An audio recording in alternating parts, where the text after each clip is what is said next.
Chapter 1. The Interview. Harrison Wensley sat across from a man he knew was not actually a man. His rugged European facade said he was, but the eyes gave it away. "Who told you?" the man asked. Harrison busied himself with the stack of papers on the table by his armrest. "Told me what?" replied Harrison. "Eris, DeMar, Matthew, who was it?" "I don't know what you're talking about," answered Harrison. A mousy girl pulled her headset away from her temples and let the sunflower-sized earpieces droop to the ridges of her collarbone. Her anxious face glimmered with oily perspiration as she leaned into the stage lighting. "Mr. Wensley," she called. "We're on in 30 seconds. The body across from Harrison leaned forward, aching to stand up and leave. "I'll have your head for this, you know," he said. Harrison raised his eyes and met his guests for the first time. "You can stop with the threats," he said. "They won't work. If they had any substance at all, you'd have already left." 10 seconds, offstage yelled. "I suggest you answer my questions," continued Harrison. "I don't believe you have any other choice."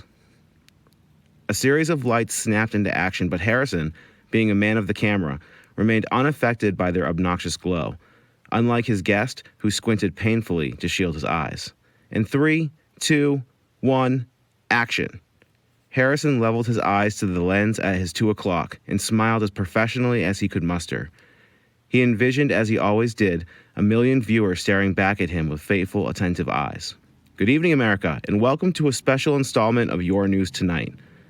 It felt good to smile, to see the familiar shine bent across the camera lens.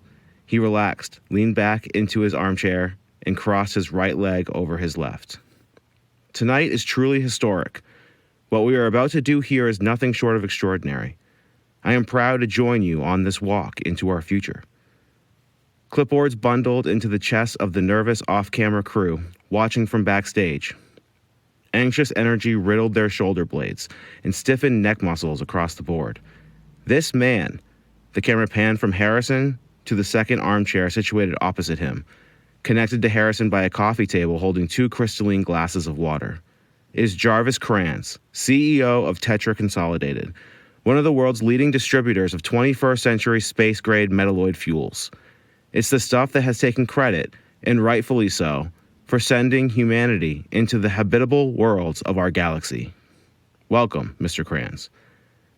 Unexpectedly, not a sign of wariness had settled into the fault lines of Jarvis's smiling face.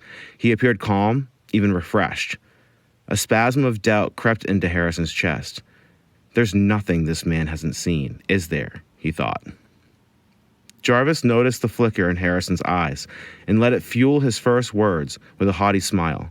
"Happy to be here, Harrison." Harrison leaned forward, eyes deadlocked with those of his guest. This was the moment. This was what everybody at home would be waiting to see.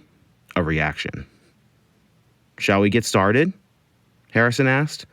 Kranz raised a hand to usher Harrison into the lexiconic field of battle. "After you," he said. "What do you want to know?" A question for the interviewer, thought Harrison. Oldest trick in the book. Harrison lifted his eyes to the camera lens and felt the rush of the moment. Heart racing, throat dry.